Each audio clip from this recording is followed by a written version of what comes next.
बारिश में भीगते और दाना चुराते शरारती पंछी गर्मी का मौसम अपने चरम पर था और हर कोई उसकी तेज धूप और तपिश से परेशान था। लेकिन जैसे ही बारिश की बौछारें आईं, जंगल में एक नई हलचल मच गई। पानी की बूंदें पेड़ों की पत्तियों से गिरने लगीं और जंगल के सारे जानवर और पक्षी इस राहत से झूम उठे। लेकिन हमारे छोटे से शरारती पंछी झुंड को तो बस अपना पेट भरने की चिंता थी। गहरी भूख और मज़ेदार प्लान। बारिश के मौसम में 4 शरारती पंछी, तोता जिसका नाम जोकर, बुलबुल बबलू, कबूतर चुलबुल और मैना मिन्नी, एक पेड़ की शाखा पर जमा थे। मुझे तो ऐसा लग रहा है कि आज हमें बहुत बड़ा काम करना पड़ेगा। तोता जोकर ने मस्ती से कहा। क्या काम? बबलू ने सवाल किया, चिड़ियों की तरह अपनी चोंच से पानी का स्वाद छकते हुए। दाना चुराने का काम। हमें भूख से मरने से पहले कुछ खाना तो चाहिए। जोकर ने एक शरारती मुस्कान के साथ कहा। लेकिन बारिश में हम कैसे दाना चुराएंगे? चुलबुल ने चौंकते हुए पूछा। बहुत आसान है, जोकर ने कहा। हम इंसानों के घर के पास जाएंगे। वो बारिश में भी अपने बगीचों में दाने डालते रहते हैं। जब वे हमें देखेंगे तो हमें छोड़ देंगे और हम चुपके से दाने उठा लेंगे। वाह, तुम तो बड़ों के जैसे बोलने लगे हो, मिन्नी ने हंसते हुए कहा। मिशन दाना चुराना। चारों चिड़ियाओं खुशी खुशी अपनी योजना पर काम करने के लिए तैयार हो गईं। बारिश में भीगते हुए वे इंसानों के बगीचों की ओर उड़ चले। रास्ते में वे देखो, ये क्या है? इंसानों ने तो आज हमें पेट भरने का इंतजाम कर दिया।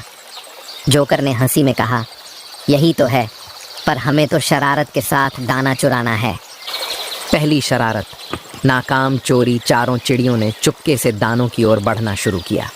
जोकर सबसे पहले झपट्टा मारने के लिए आगे बढ़ा, लेकिन तभी अचानक घर का कुत्ता दौड़ते हुए बाहर आया। भैया, ये क्या कर रहे हो तुम? कुत्ता जोर से भौंका। हमें तो बस बारिश से बचने के लिए दाने खा रहे थे, जोकर ने एक बेवकूफ़ी भरी मुस्कान के साथ कहा, जबकि वह हवा में उड़ने के लिए तैयार हो गया। कुत्ता और भी जोर से भौंका और सभी पंछी डर के मारे इधर उधर उड़ने लगे। अरे, क्या ये कुत्ता सच्ची में हमसे दाना छीनने आया है? बबलू ने उड़ते हुए कहा। नहीं, वो तो हमारा मुंह चिढ़ा रहा था, जोकर ने कहा। लेकिन देखो, हमें अपने प्लान में थोड़ा बदलाव करना होगा। प्लान बी, गाना और चोरी। अब शरारती पंछी अगली शरारत पर चले गए। जोकर ने कहा, हम गाना गाकर इंसानों का ध्यान भटकाएंगे। जब वे हमारी आवाज़ में खोए रहेंगे तो हम चुपके से दाने ले लेंगे। चारों चिड़ियाओं एक पेड़ पर बैठकर गाना गाने लगीं।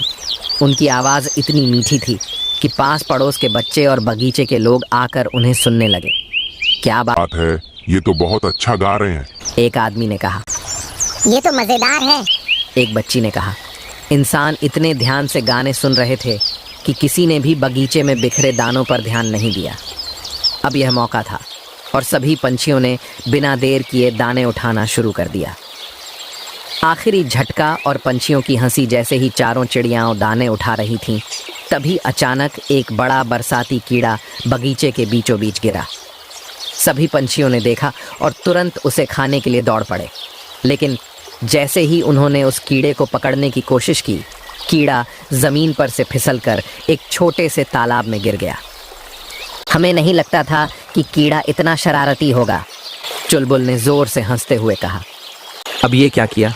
हम तो दाना चुरा रहे थे और यह कीड़ा हमारी पूरी मेहनत पर पानी फेर गया, मिन्नी ने अपनी चोंच में पानी भरते हुए कहा। चारों चिड़ियां फिर से जोर जोर से हंसने लगीं।